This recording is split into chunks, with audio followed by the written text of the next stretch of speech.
ഇന്ത്യയിലും പുറത്തൊക്കെയുള്ള വിവിധ ഈ ഷ്രൈനുകൾ, എന്താ പറയുക, ഈ പിൽഗ്രിം സ്പോട്ടുകൾ അങ്ങനെയൊക്കെ ഉണ്ടല്ലോ. ഈ സാധനങ്ങൾ ഹൈലൈറ്റ് ചെയ്യുന്ന ഒരു ഇത് ആർക്കും നമ്മൾ ഈ 21st സെഞ്ച്വറിയിൽ വിദ്യാർത്ഥികൾക്ക് സയൻറ്റിഫിക് ടെമ്പർമെൻറ്റിന് വേണ്ടി വാദിക്കുന്ന കുറേ ആളുകളുണ്ട്. അവരാരെപ്പോഴും മിണ്ടുന്നില്ല. ഈ സയൻറ്റിഫിക് ടെമ്പർമെൻറ്റ് വേണമെന്ന് പറയുന്ന ഒരു കാലഘട്ടത്തിൽ ഇതിനകത്തേക്ക് ഉൾക്കൊള്ളിക്കാൻ ശ്രമിക്കുന്ന ഒരു കാര്യം കുംഭമേളയെ ഇതിൽ ഉൾക്കൊള്ളിച്ചിട്ടുണ്ട്. ഇത് ഒറ്റപ്പെട്ട സംഭവമല്ലല്ലോ. ഈ രാജ്യത്തിൻ്റെ സ്വഭാവം മാറ്റുന്ന ഒട്ടനവധി അജണ്ടകൾ വന്നുകൊണ്ടേയിരിക്കുകയാണ്. ഒരുപാട് നിയമനിർമ്മാണം, പൗരത്വ നിയമം വന്നു, വഖഫ് വന്നു, ഏക സിവിൽ കോഡിൻ്റെ വിഷയങ്ങൾ വന്നു, പിന്നെ കാശ്മീരിൻ്റെ പദവി എടുത്ത് ഒഴിവാക്കി, ഇങ്ങനെ തുടങ്ങിയ വിഷയങ്ങൾ. അതിൻ്റെ പറയുന്നത് ഈ ചരിത്രത്തിന്റെ വെട്ടിമാറ്റൽ. ഇത് ഒന്നും തുടങ്ങിയതല്ല. ഇതിന് മുമ്പ് എത്ര സംഭവം ഒക്കെ ഉണ്ടായല്ലോ. മുഗൾ ചക്രവർത്തികളുമായി ബന്ധപ്പെട്ട ചരിത്രഭാഗം NCERTയുടെ പാഠപുസ്തകങ്ങളിൽ നിന്ന് നീക്കം ചെയ്തതായിട്ടുള്ളൊരു വാർത്തയാണ് നാം ഈ ഒരു സമയത്ത് കേൾക്കാനിടയായത്. യഥാർത്ഥത്തിൽ നമുക്കറിയാവുന്ന പോലെ തന്നെ 2019 കാലയളവിന് ശേഷമാണ് വലിയ തോതിൽ വിദ്യാഭ്യാസ രംഗത്ത് പാഠപുസ്തകങ്ങളിൽ നിന്ന് ഇത്തരം ചരിത്രഭാഗങ്ങൾ നീക്കം ചെയ്യുന്ന വിഷയങ്ങളൊക്കെ വലുതായ രീതിയിൽ ചർച്ചയിൽ വരുന്നത്. അതുതന്നെ ചരിത്ര പാഠപുസ്തകങ്ങളിൽ നിന്നാണ് ഇത്തരം ഭാഗങ്ങൾ കൂടുതലായി നീക്കം ചെയ്യുന്നത് എന്നതും നമുക്ക് കാണാൻ കഴിയും. അതോടൊപ്പം തന്നെ അതിൽ തന്നെ ചരിത്രഭാഗത്തെ തന്നെ ചില പ്രത്യേക കാലഘട്ടങ്ങൾ പ്രത്യേകമായി എടുത്ത് നീക്കം ചെയ്യുന്നതും നാം കാണുകയാണ്. യഥാർത്ഥത്തിൽ ഇത് യഥാർത്ഥ രീതിയിൽ കുട്ടികൾക്ക് ചരിത്രബോധം നൽകാൻ ഇത്തരം പരിഷ്കരണങ്ങൾ കാരണമാകുമോ? അല്ലെങ്കിൽ ആ ഒരു ലക്ഷ്യം തന്നെയാണോ ഇതിൻ്റെ പിന്നിലുള്ളത്? ഇന്ത്യയിൽ ഇന്ന് നമ്മൾ പറയുന്ന ഡൽഹിയെ ഒരു തലസ്ഥാനമാക്കി മാറ്റിയത് മുഗളന്മാരാണ്. അതിന് ജിയോഗ്രഫിക്കലായിട്ടുള്ള പ്രത്യേകതകളുണ്ട്. മാത്രമല്ല, ഒരു ഫലഭൂയിഷ്ടമായിട്ടുള്ള ഒരു പ്രദേശത്തിൻ്റെ പ്രാന്തമാണത്. വെള്ളം കിട്ടുന്ന, മാത്രമല്ല ഈ കാണ്ഡഹാർ അല്ലെങ്കിൽ അഫ്ഗാനിസ്ഥാനിൽ നിന്നും ഒക്കെ വരുന്ന ആ ഒരു വഴികൾ വന്നു ചേരുന്ന ഒരു സ്ഥലം, ഏറ്റവും അനുയോജ്യമായ ഒരു ഭൂപ്രദേശം. അതിനെ തിരിച്ചറിഞ്ഞ് ഈ രാജ്യത്തിന് വേണ്ടിയിട്ടൊരു ക്യാപിറ്റലാക്കി അതിനെ മാറ്റിയെടുത്ത് അവരാണ്. ഏറ്റവും ഫ്ലറിഷിംഗ് ആയിട്ടുള്ള ലോകത്തിൻ്റെ ഇന്ത്യ ചരിത്രത്തിൽ ലോകത്തിൻ്റെ ഏറ്റവും ഫ്ലറിഷിംഗ് ആയിട്ടുള്ള കാലഘട്ടം ഏതാണ് എന്ന് ഇന്നും ചരിത്രകാരന്മാർ പറയുന്നത് മുഗൾ കാലഘട്ടം ആണെന്നുള്ളതാണ്. മാത്രവുമല്ല, അക്ബറിനെ പോലെ, നമ്മൾക്ക് അദ്ദേഹത്തെ അംഗീകരിക്കണോ വേണ്ടെന്നില്ല, പക്ഷേ അക്ബറിനെ പോലുള്ളൊരു ഭരണാധികാരി ഈ ഒരു രാജ്യത്തിൻ്റെ ഡൈവേഴ്സിറ്റിയെ തിരിച്ചറിയുകയും അതിന് അദ്ദേഹത്തിൻ്റേതായ രീതിയിലുള്ള ഒരു രൂപത്തിലൂടെ അതിനെ ഏകീകരിപ്പിച്ച് കൊണ്ടുപോകാനുള്ള ശ്രമം ഇതൊക്കെ നടന്നു. അപ്പോൾ ഇവിടെ ഇത് പറയണമെങ്കിൽ, ഇത് പറഞ്ഞു കഴിഞ്ഞാൽ സ്വാഭാവികമായും തങ്ങൾ ഉദ്ദേശിക്കുന്ന ഒരു രാഷ്ട്രീയത്തിന് ഇതിനുള്ള മൈലേജ് കിട്ടൂല. അതുകൊണ്ട് തന്നെ അതിനെ വെട്ടിമാറ്റുക എന്നുള്ളത് ഒരു അജണ്ടയായിട്ട് മാറും. പക്ഷെ ഇത് നമ്മൾ മനസ്സിലാക്കണം വെച്ചാൽ ഇത് മാത്രമല്ല വെട്ടിമാറ്റിയിട്ടുള്ളത്. പ്രധാനപ്പെട്ട വേറെ കുറേ കാര്യങ്ങൾ മാറ്റിമറിക്കുകയൊക്കെ ചെയ്തിട്ടുണ്ട്. അതിലൊന്നത്തെ വെച്ചതിപ്പോൾ ഈ exploring society India and beyond എന്നാണ് ആ ചാപ്റ്ററിൻ്റെ പേര്. അതിൻ്റെ ഫസ്റ്റ് പാർട്ട്. അതിൻ്റെ സെക്കൻഡ് പാർട്ട് വരും എന്ന് പറയുന്നുണ്ട്, നമുക്കറിയില്ല. ചിലപ്പോൾ അതിൽ വരുന്നതിൽ എന്താ ഉണ്ടാവുക എന്നറിയില്ല. എന്തായാലും ഇതിലൊരു പദമുണ്ട്, സീക്രട്ട് ജിയോഗ്രഫി എന്നുവെച്ചാൽ ഇന്ത്യയിലും പുറത്തൊക്കെയുള്ള വിവിധ ഈ ഷ്രൈനുകൾ, എന്താ പറയുക, ഈ പിൽഗ്രിം സ്പോട്ടുകൾ അങ്ങനെയൊക്കെ ഉണ്ടല്ലോ. ഈ സാധനങ്ങൾ ഹൈലൈറ്റ് ചെയ്യുന്ന ഒരു ഇത് ആർക്കും നമ്മൾ ഈ 21st സെഞ്ച്വറിയിൽ വിദ്യാർത്ഥികൾക്ക് സയൻറ്റിഫിക് ടെമ്പർമെൻറ്റിന് വേണ്ടി വാദിക്കുന്ന കുറേ ആളുകളുണ്ട്. അവരാരെപ്പോഴും മിണ്ടുന്നില്ല. ഈ സയൻറ്റിഫിക് ടെമ്പർമെൻറ്റ് വേണമെന്ന് പറയുന്ന ഒരു കാലഘട്ടത്തിൽ ഇതിനകത്തേക്ക് കൊള്ളിക്കാൻ ശ്രമിക്കുന്ന ഒരു കാര്യം കുംഭമേളയെ ഇതിൽ ഉൾക്കൊള്ളിച്ചിട്ടുണ്ട്. പക്ഷെ കുംഭമേളയെക്കുറിച്ച് പറഞ്ഞപ്പോൾ അതിന് ബാഹുല്യത്തെക്കുറിച്ചൊക്കെ പറഞ്ഞു. പക്ഷേ അവിടെ നടന്ന സ്റ്റാമ്പേഡിനെ കുറിച്ച് ഇതെന്ത് ചെയ്യുന്നില്ല, മിണ്ടുന്നില്ല. മാത്രമല്ല, ഇവിടെ ഈ മുഗൾ കാലഘട്ടത്തിന് പകരം കൊണ്ടുവരുന്നതാണ് മഗധയും മൗര്യയും അതുപോലെ ശാതവാഹന്മാരുടെയും ശുംഗ ഡൈനാസ്റ്റിയുടെ ഒക്കെയാണ്. അതൊക്കെ നമുക്ക് നോക്കിയാൽ തന്നെ അറിയാം, കേവലം ചില പ്രദേശങ്ങളിൽ ഒതുങ്ങി നിന്ന, മാത്രമല്ല ചരിത്രപരമായി അത്ര പ്രാധാന്യമില്ലാത്തതാണ്. മുഗളന്മാരുടെ ഏറ്റവും വലിയ പ്രത്യേകത എന്താണ്? അവർ കൊണ്ടുവന്ന പരിഷ്കരണങ്ങളുണ്ട്. അതാണ് പിൽക്കാലത്തെ ഇന്ത്യയെ രൂപപ്പെടുത്തിയത്. മാത്രമല്ല അത് തന്നെയാണ് ഇന്നും ഇന്ത്യ പിന്തുടരുന്ന ഈ രാഷ്ട്രീയ നയത്തിൻ്റേതടക്കം. ഇന്നത്തെ ഞാൻ പറയുന്നത് ഇത് പൊതുവെ പറഞ്ഞു കഴിഞ്ഞാൽ ഒരു പൊളിറ്റിക്കലായിട്ടുള്ള യൂണിറ്റി ആണെങ്കിലും ജിയോഗ്രഫിക്കൽ യൂണിറ്റി ആണെങ്കിലും ഒക്കെ ഇന്ത്യക്ക് കൊണ്ടുവന്ന് കൊടുത്തത് മുഗളരാണ്. അത് ചരിത്രം പറയുന്ന ഒരു കാര്യമാണ്. പിന്നെ ഇവിടെ പറയുന്നത് കാണിച്ചാൽ how the land became sacred എന്നാണ് ഒരു തലക്കെട്ട് തന്നെ. അപ്പോൾ അത് ഈ 12ഓളം ജ്യോതി ലിംഗങ്ങൾ നിൽക്കുന്ന സ്ഥലങ്ങളെക്കുറിച്ച്, അതുപോലെ 4 ധമ്മയാത്രകളെക്കുറിച്ച്, പിന്നെ ഈ നമ്മുടെ ശങ്കരാചാര്യന്മാരുടെ ഇതുകളുണ്ടല്ലോ ഇതിനെക്കുറിച്ച്, ഇതൊക്കെ ഇതിനകത്തേക്ക് കടന്നു വരികയാണ്. ഇതിനേക്കാളും വലിയൊരു തമാശ എന്ന് വെച്ചാൽ വർണ്ണജാതിയെക്കുറിച്ച് ഇവർ പറയാണ്. വർണ്ണജാതിയെക്കുറിച്ച് പറയുമ്പോൾ എന്താ പറയുന്നത് വെച്ചാൽ, ഇത് ഒരു കാലഘട്ടത്തിൽ സാമൂഹ്യ സുസ്ഥിരതയ്ക്ക് സഹായിച്ചു. കാരണം കാസ്റ്റ് സിസ്റ്റത്തിലൂടെ എന്ത് ചെയ്തു, ഓരോരുത്തരും അവരുടേതായ തൊഴിൽ കണ്ടെത്തുകയും, അങ്ങനെ തൊഴിലില്ലാത്ത അവസ്ഥ ഉണ്ടായിരുന്നില്ല. എല്ലാവർക്കും തൊഴിലുണ്ട്. ആ തൊഴിലെന്ത് ചെയ്യും, അവരതേ ചെയ്യാൻ പാടുള്ളൂ എന്നുള്ള വിഷയം എന്ത് ചെയ്യുന്നില്ല, പറയുന്നില്ല. എന്നിട്ട് പറയുന്നത് വെച്ചാൽ ഇത് ഒരു പീഡന പർവ്വമായി മാറുന്നത് ബ്രിട്ടീഷുകാർ വന്നതിന് ശേഷമാണ്. ഇനീക്വാലിറ്റി എന്ന് പറയുന്ന ഇനീക്വാലിറ്റിക്ക് കൊണ്ടുവന്നത് ബ്രിട്ടീഷുകാരാണെന്നാണ്. ചരിത്രത്തിൽ എവിടെയുമില്ലാത്ത, അല്ലെങ്കിൽ എവിടെയും നമ്മൾക്ക് കാണാൻ കഴിയാത്തൊരു ദുർവ്യാഖ്യാനമാണ് ഇത്.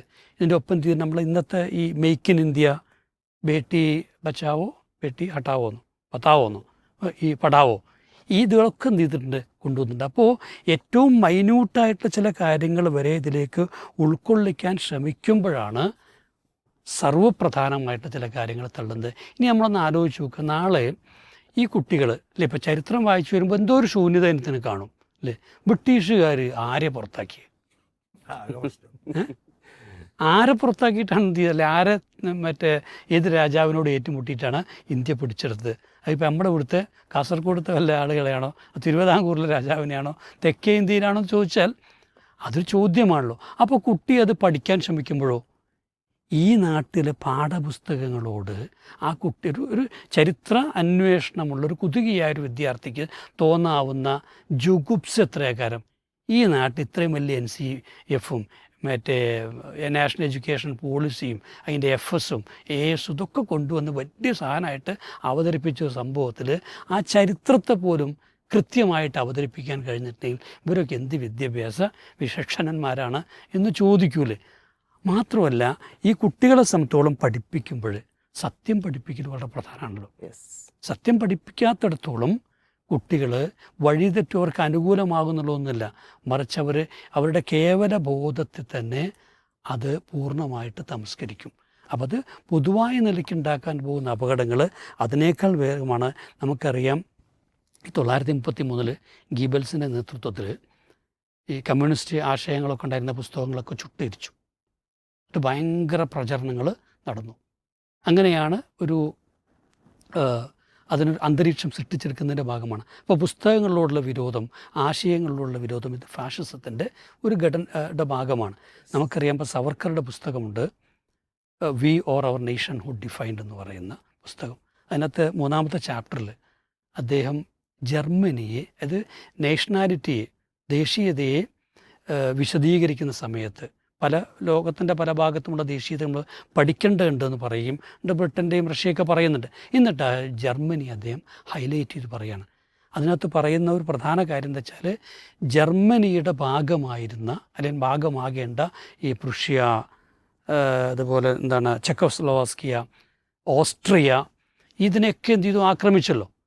ആക്രമിച്ച് കീഴടക്കിയത് ഒരു വിശാലമായിട്ടുള്ളൊരു ജർമ്മനി എന്ന ആശയത്തെ സ്ഥാപിക്കാനും അതിലൂടെ ആ സംസ്കാരത്തെ, ഭാഷയെ നിനക്ക് കൊണ്ടുവരാൻ വേണ്ടിയെന്നാണ്. അപ്പോൾ അങ്ങനത്തെ ഒരു അഗ്രസീവായ ഒരു നേഷണാലിറ്റിയെ സ്ഥാപിക്കുന്നതിന് തടസ്സമാകുന്ന കുറേ കാര്യങ്ങൾ ഇന്ത്യയുടെ ചരിത്രത്തിലുണ്ട്. ആ ചരിത്രത്തെ അതിലിടപെടുകയും പേരുകൾ നീക്കം ചെയ്യുക, നാടിൻ്റെ പേര് മാറ്റുക, വ്യക്തികളുടെ പേര് മാറ്റുക, സ്മാരകങ്ങളെ ഇല്ലായ്മ ചെയ്യുക, ഇതിൻ്റെയൊക്കെ ഒരു ഭാഗമായി ചെയ്യുന്നതാണ്. പക്ഷേ ഇതിന് ഒരു ദീർഘകാലം നിലനിൽക്കാൻ പറ്റുന്ന പരിഷ്കരണമാണെന്ന് തോന്നുന്നില്ല. ഇന്ന് ഈ വിദ്യാഭ്യാസത്തിൻ്റെ ഭാഗത്ത് കൊണ്ടുവരുന്ന പല പരിഷ്കരണങ്ങളുടെയും ഒരു കാമ്പിനെ ഒരു പക്ഷേ ഇത് ഇല്ലായ്മ ചെയ്യുമെന്നുള്ളൊരു അപകടം നിലനിൽക്കുന്നുണ്ട്. എന്താണ് കൂട്ടിച്ചേർക്കാനുള്ളത്? അല്ല, ഇതിലേ നമ്മൾ ഈ ഇന്ത്യയിലെ ഒരു സമാധാനവും ഒരു മതനിരപേക്ഷതയുടെ ചരിത്രവും പൈതൃകവും ഒക്കെ നിലനിർത്തിയ ഒരു മതനിരപേക്ഷ കാഴ്ചപ്പാടിലൊരു ബഹുസ്വര സമൂഹമായിട്ട് പരസ്പര സൗഹൃദത്തോടു കൂടി പോകണം എന്ന് ആഗ്രഹിക്കുന്ന ആളുകൾ ഇപ്പോൾ ഒരു ICUവിൽ നിൽക്കുന്ന ഡോക്ടർ അവസ്ഥ. എനിക്ക് ഓർമ്മയുണ്ട്, ഞാനൊരു യാത്രക്കിടയിൽ ഒരു KSRTC ബസ്സിൽ യാത്ര ചെയ്യുമ്പോൾ ആ ബസ് ഒരു ജീപ്പ് ഇടിച്ചു. അതിൽ ആ ജീപ്പിലെ ആളുകൾക്ക്, അതിൽ 2 ആൾ പിന്നെ പിന്നീട് 2 ദിവസം കൊണ്ട് മരണപ്പെട്ടു. ഭയങ്കരമായിട്ടുള്ള പിന്നെ പ്രയാസങ്ങളുണ്ടായി. ബസ്സിലും കുറേ ആൾക്കാർക്ക് പ്രശ്നമായി.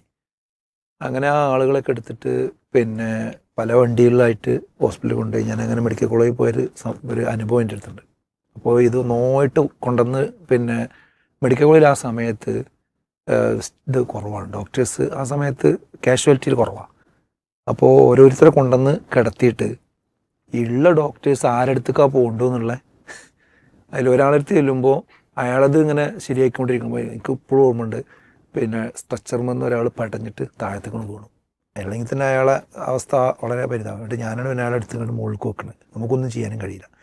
യഥാർത്ഥത്തിൽ ഇതേപോലുള്ളൊരു സാഹചര്യമാണ് ഇപ്പോൾ ഒരു മതനിരപേക്ഷവാദിയുടെ അവസ്ഥ. അതായത് ഇതൊറ്റപ്പെട്ട സംഭവമല്ലല്ലോ. ഈ രാജ്യത്തിൻ്റെ സ്വഭാവം മാറ്റുന്ന ഒട്ടനവധി അജണ്ടകൾ വന്നുകൊണ്ടേയിരിക്കുകയാണ്. ഒരുപാട് നിയമനിർമ്മാണം, പൗരത്വ നിയമം വന്നു, അതിൻ്റെ പുറകെ ഏറ്റവും ലാസ്റ്റ് പിന്നെ വഖഫ് വന്നു, അതേപോലെ തന്നെ ഏക സിവിൽ കോഡിൻ്റെ വിഷയങ്ങൾ വന്നു, പിന്നെ കാശ്മീരിൻ്റെ പദവി എടുത്ത് ഒഴിവാക്കി, ഇങ്ങനെ തുടങ്ങിയ വിഷയങ്ങൾ. അതിൻ്റെ പുറകെയാണ് എന്ത് ഈ ചരിത്രത്തിൻ്റെ വെട്ടിമാറ്റൽ. ഇത് ഒന്നും തുടങ്ങിയതല്ല, ഇതിന് മുമ്പ് എത്ര സംഭവം ഒക്കെ ഉണ്ടായല്ലോ. അതേപോലെ തന്നെ വേറെ ഒരുപാട് ചരിത്ര ഭാഗങ്ങൾ വെട്ടിക്കുറക്കുന്ന സംഭവങ്ങളുണ്ടായി.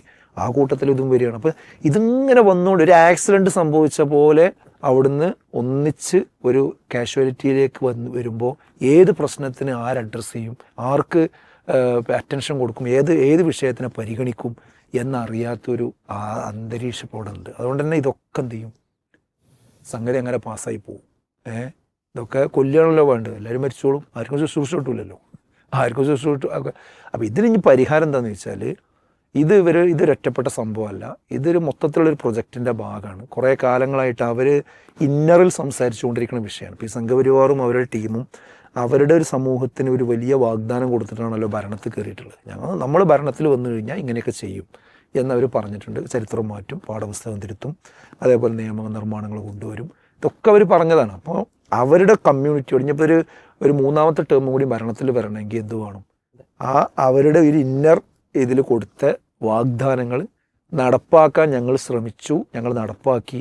അതിന് കോടതി ചോദ്യം ചെയ്യാനും വേണ്ടില്ല, പിന്നെ അതിന് ചട്ടം ഉണ്ടാക്കാൻ പറ്റിയല്ലേ എന്നുള്ളത് നോക്കണ്ട, ഒക്കെ ചെയ്തു എന്ന് എന്ത് ചെയ്യേണ്ടതുണ്ട്, ഇവർക്ക് റിപ്പോർട്ട് കൊടുക്കേണ്ടതുണ്ട്, അവരെ ബോധ്യപ്പെടുത്തേണ്ടതുണ്ട്. കാരണം അവരുടെ വോട്ട് ചെയ്ത പക്ക ടീമാണല്ലോ. അപ്പോൾ ആ ഒരു മെസ്സേജിന് വേണ്ടി ഇതൊക്കെ അടിച്ച് വിടുന്ന സംഭവം. അത് ലക്ഷ്യത്തിലെത്തിയോ അതുകൊണ്ട് കാര്യം കിട്ടിയോ എന്നുള്ളതൊന്നല്ല ഇവിടെ വിഷയമല്ല. അപ്പോൾ നമുക്ക് പറയാനുള്ളത് എന്താ വെച്ചാൽ, ഈ ചരിത്രമൊക്കെ തിരുത്തിയാൽ അത് പാഠപുസ്തകത്തിൽ കണ്ട് വെട്ടി എന്നുള്ളത് കൊണ്ടൊന്നും ചരിത്രം അല്ലാതാവില്ല. ഇത് പണ്ടത്തെ കാലമല്ല. ഇപ്പോൾ ഒക്കെ ഒരു വിരൽത്തുമ്പിൽ തൊട്ട് കഴിഞ്ഞാൽ എന്ത് വിവരങ്ങളും കിട്ടുന്ന ഒരു കാലഘട്ടമാണ്. ആ കാലഘട്ടത്തിൽ നമ്മൾ ചെറിയ ടെക്സ്റ്റ് ബുക്കിൽ നിന്ന് ഒരു പാഠഭാഗം മാറ്റി എന്നുള്ളത് കൊണ്ട് എന്ത് ചെയ്യില്ല, ഇതില്ലാതെ ആവില്ല, ഇതോടെ ഉണ്ടാകും. ഇത് പഠിക്കുന്ന കുട്ടികൾ എന്ത് ചെയ്യും, ഈ സിലബസിനെ പരിഹാസത്തോടു കൂടി കാണുന്നൊരു സാഹചര്യമാണ് എന്ത് ചെയ്യുക ഉണ്ടാവുക. അപ്പോൾ നമുക്കിതിൽ പറയാനുള്ളത് എന്താ വെച്ചാൽ, ഇതിനെല്ലാത്തിനും ഒറ്റ പരിഹാരമേ ഉള്ളൂ. പാഠപുസ്തകത്തിൻ്റെ പ്രശ്നത്തിനും ഈ രാജ്യത്തിൻ്റെ സ്വഭാവം മാറ്റുന്ന വിഷയത്തിലൊക്കെ ഒറ്റ പരിഹാരമേ ഉള്ളൂ, ഈ ഗവൺമെൻറ് മാറുക എന്നുള്ളതാണ്. ഈ ഗവൺമെൻറ് മാറാൻ വേണ്ടി ഇവിടുത്തെ മതനിരപേക്ഷ കക്ഷികൾ 40-50 സീറ്റിൻ്റെ താഴെയുള്ള ഉണ്ടായിരുന്നത് ഇന്ത്യ മുന്നണിക്ക്, അതിപ്പോൾ എന്തായി 100-200 അടുത്ത് ഏകദേശം എത്തിയാലോ. അത് കുറച്ചും കൂടിയാണ് വർദ്ധിപ്പിക്കാനുള്ള പണി എല്ലാവരും കൂടെ കൂടി എടുക്കുക.